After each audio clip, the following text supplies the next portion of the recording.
Hi everyone, I hope you're well. I have not got an introduction for this particular engraving, and so I'm just going to say a couple of words about it. It is a very fine, thin gin glass, which I wouldn't normally really go for, maybe a name or something like that, sandblasted, but it was requested by a customer to have this Flamingo drinking on it, and so this is going to be very shallow, very, very gentle hand engraving. Okay, I hope you enjoy the video.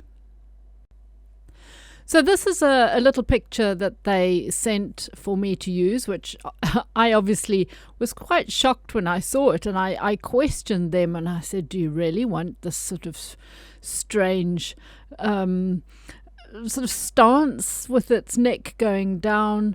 Obviously with this shape of glass it works quite well, because if you had it as a really tall bird with the neck upright, it wouldn't really go with the shape of this glass, which is obviously quite wide.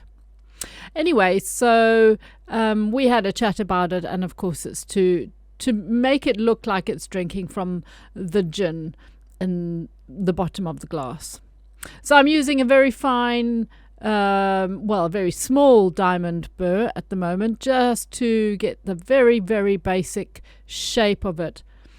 It's nice and sharp, lots of water, and because this is a Bohemia crystal and very, very fine, it is just so thin. As I said in the introduction, I would never normally hand engrave much on something like this.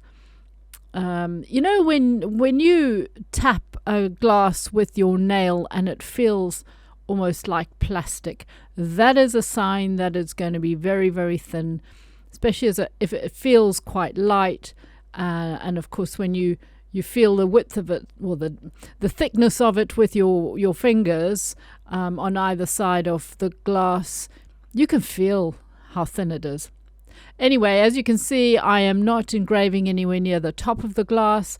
The bulk of the engraving is in the middle of the glass and sort of slightly lower. So the top of the glass will be, of course, the finest area. So this little diamond is just outlining very, very basic shapes. This is a very simple engraving. It may look a bit complicated, but I'm going to keep it very simple. What makes it look interesting and complicated in the end are simply the contrasts. You know, the light and the dark, and, you know, the shading and the highlights, and a little bit of texture maybe. And it's not as difficult as it looks.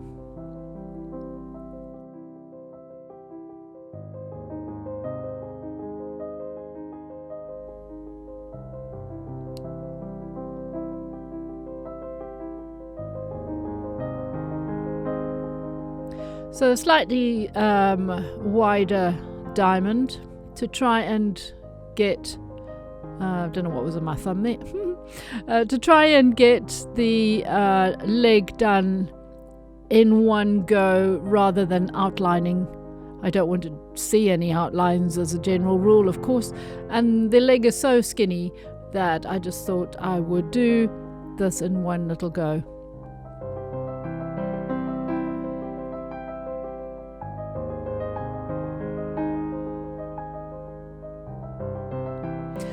Now this rubber, as you know, I'm quite fond of.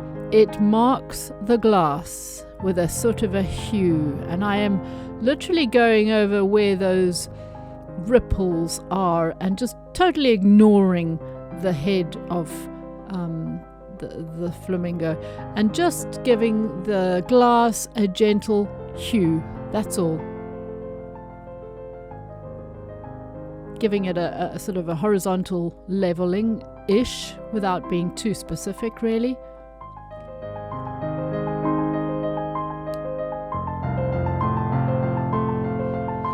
Now, this is a white Arkansas stone, and I am very, very gently tracing in these basic shapes of the ripples.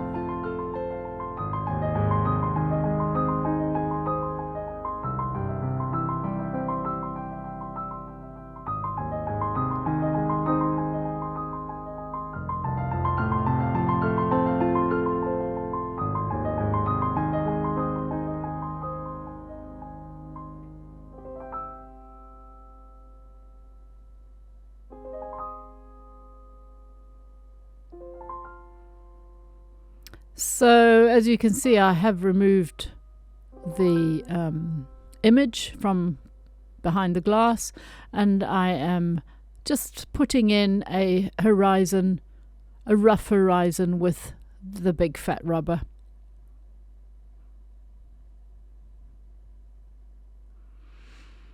What you should really do is turn this glass against a steady pen to make sure that you have a neat horizon and not one that is squonk.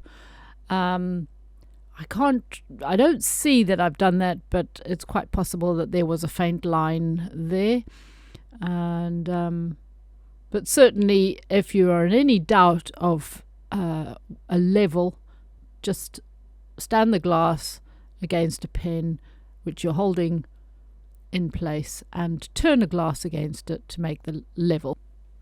You will see that demonstrated on several of my videos. So here I have a relatively substantial sized diamond, and I am just filling in the face and the neck very gently, not going deep. And of course lots and lots of water.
Now there are really big shapes on the feathery area of the body, and without being too specific, with individual little feather effects with a tiny diamond, I am just going to be creating rather large sort of blobby areas.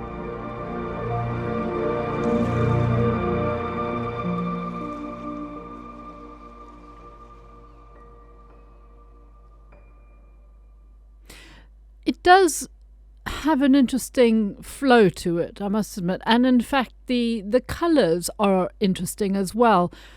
They change in shades, which you may or may not want to be more specific about with your shading later on, but basically I want to show clearly the shapes of these feathers, the blobbiness of them.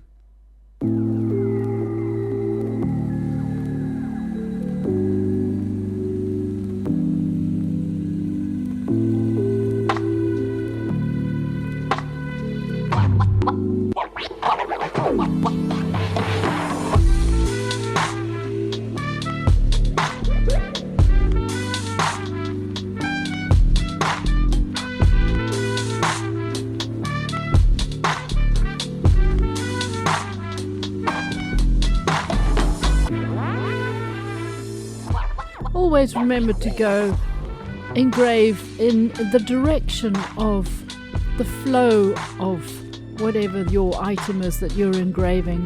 Okay, if it's a rock, it's not going to have any kind of flow, but where feathers and leaves and hair and that sort of thing, obviously we're going to go in the direction of the flow.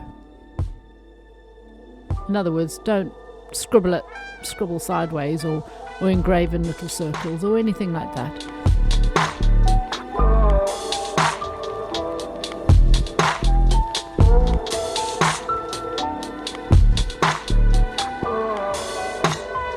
And of course, turning the glass to whichever way is comfortable to make sure that your strokes are comfortable. I'm basically pulling towards me most of the time for these feathers.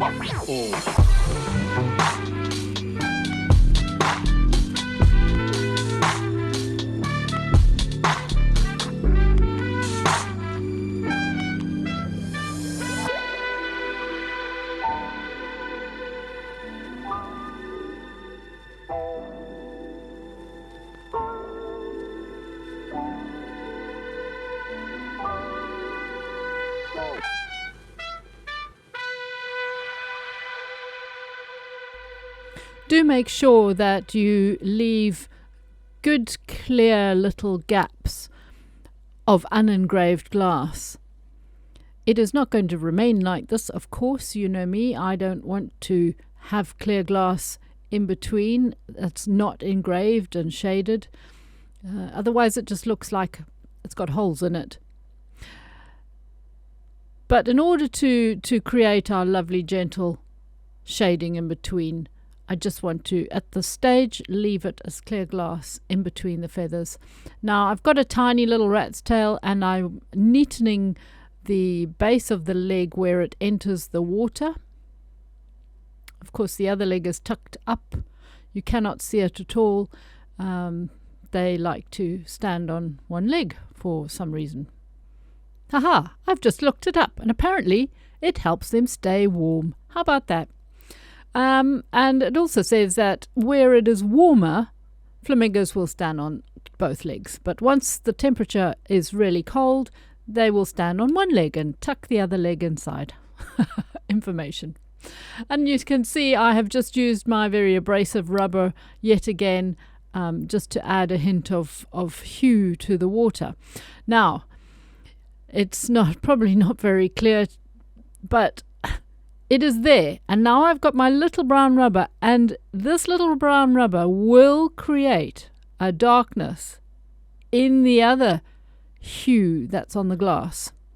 And you will see later on where I do an individual picture of the completed glass that will be visible. As subtle as it is there. There is a shadow on the other rubber hue, which, I mean, it may be very, very subtle.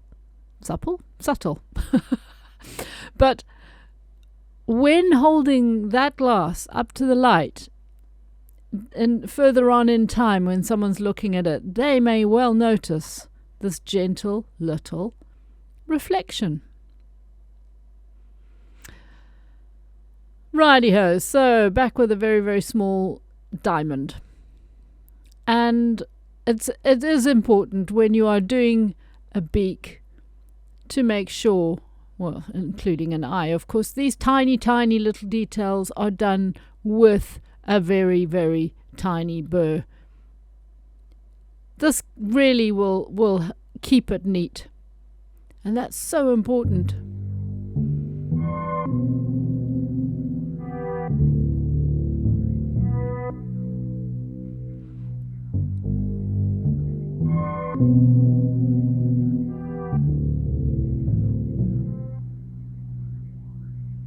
You'll notice I haven't got the water dripping. I think I've probably got a little bit lazy there. There was a bit of wetness on the glass and I was simply using that. And now it is dry. But quite often for these fine details, for beaks, etc., I will quite often work dry because I want to see very, very clearly that I'm making it neat.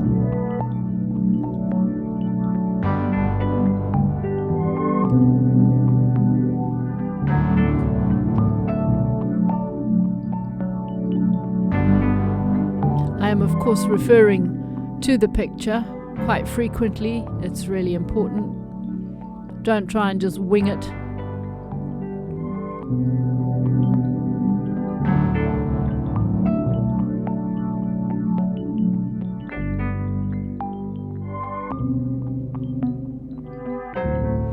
Little white Arkansas again. There was a ever so slight reflection underneath.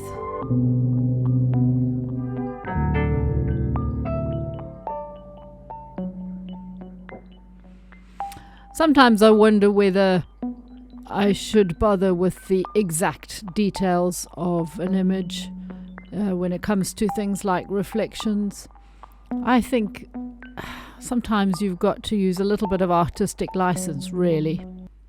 Right, I'm flattening the top of this brown rubber because I want to have a sharp edge. If you haven't got one of these stones, just use the side, sort of the back end of a diamond burr or something like that, or a stone burr, and it will do the job exactly the same. So I'm just making a nice shadow there underneath the beak as it enters the water.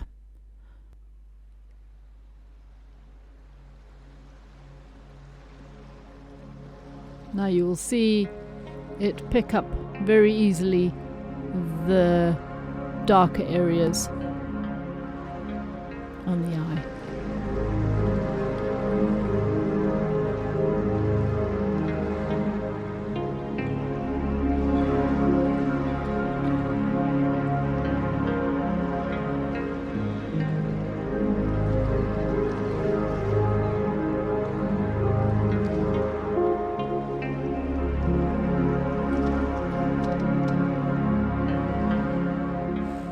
Now this is a very small greenstone.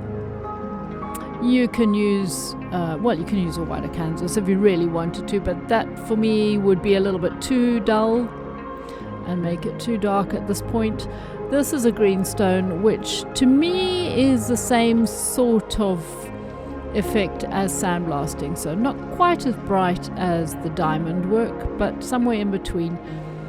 And I am simply going over all the blank areas.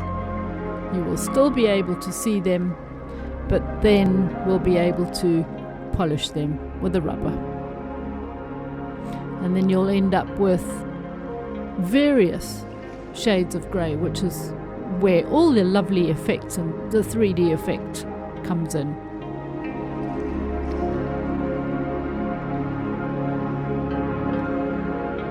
I am barely touching it at this stage.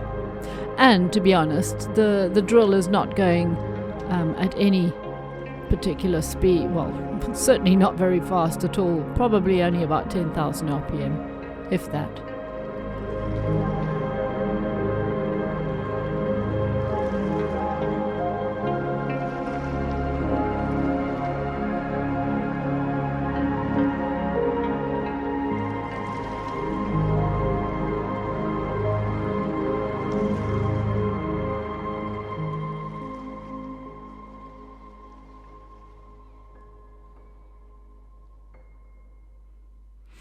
The trouble with filming this shape of glass, unfortunately, is it is picking up all sorts of lights in the room. And having looked at this video and seen, you can see my strip lighting being reflected in the glass, and it is very off-putting, certainly for making videos.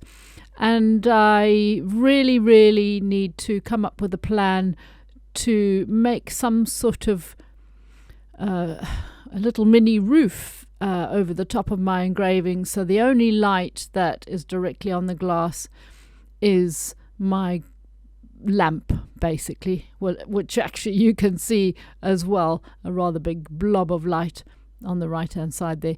But I've got to get rid of those strip lights, they're really annoying.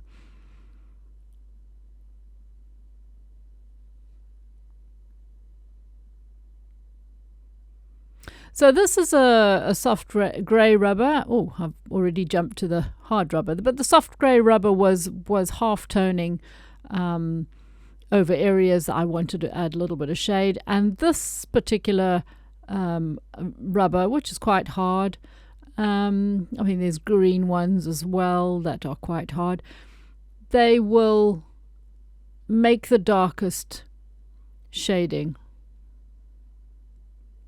where we had gone over with the little green stone. So now I'm back to my diamond working dry, and I am just adding again some very, very simple highlights where maybe I want to define these the feather areas, because of course using the rubber will have possibly made it a little bit blurry and a little bit more than I wanted to, so you can go back and forth. It, as you know, is like painting, so you can go back and forth and back and forth.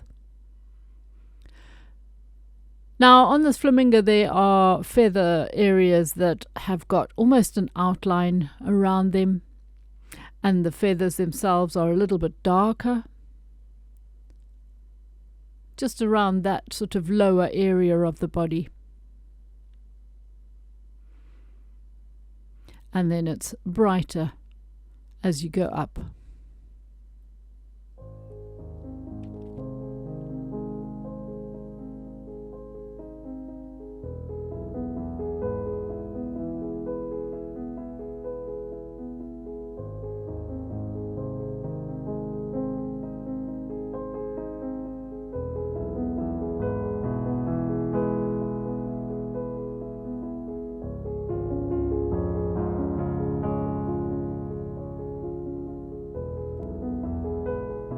Now I have got a little rat's tail which I am using to create some even sharper, finer outlines to those feathers.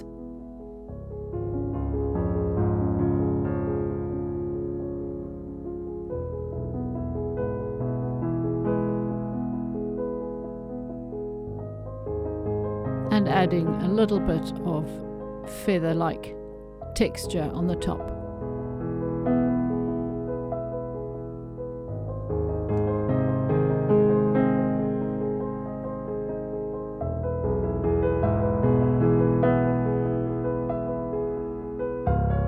Make sure that these, if you're going to use a little rat's tail, make sure that is a nice sharp edge to it. So pretty much like the brown rubber, I will have either run it across the top of the stone or used a stone burr and held it to the top of this diamond just to flatten the top, because it has diamond coating, as you know, all the way down the sides.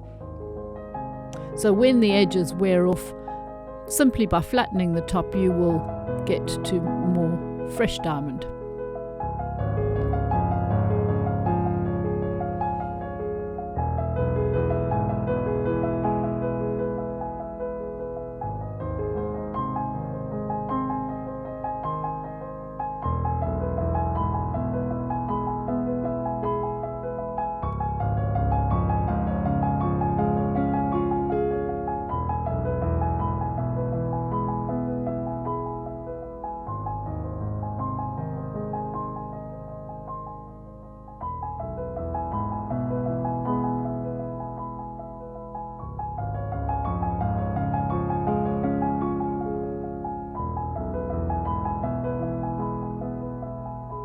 The eyes are so important. They really are the soul of the creature. And as tiny an area that it is, it really, really brings it to life. So take care with the eyes.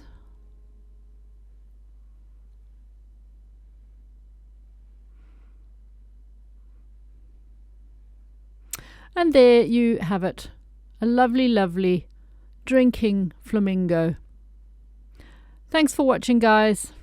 See you next time. Bye for now.